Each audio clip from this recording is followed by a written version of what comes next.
La mobilitat sostenible és una recepta molt complicada, però en la base d'aquesta recepta, l'ingredient principal d'aquesta recepta és més i millor transport públic. D'aquí ve que hem d'acabar aquests projectes d'infraestructura ferroviària, però també hem de limitar l'ús del transport privat en determinats entorns urbans i també hem de fer que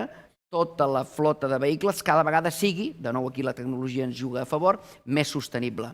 Nosaltres hem aprovat, a través de la llei del canvi climàtic, un impost als CO2 dels vehicles que començarem a aplicar progressivament. Això s'hauria d'haver aplicat ja si no haguéssim estat en emergència sanitària, però l'emergència sanitària ens ha portat retard i segurament ara també hi ha adaptació a la situació econòmica, però en base a aquests fons farem tant preservació del medi natural i la biodiversitat, molt important, no podem deixar de banda, la biodiversitat al centre de tot el que és el nostre progrés. Si no preservem això no tindrem planeta, això ha de quedar molt clar, i per altra hem de fomentar més transport públic i més ambientalització de flotes. Per tant, hem d'arribar al 2030, accelerant les decisions que prenguem ara, a una mobilitat molt més sostenible, a poder ser ja que sigui neutre en carboni.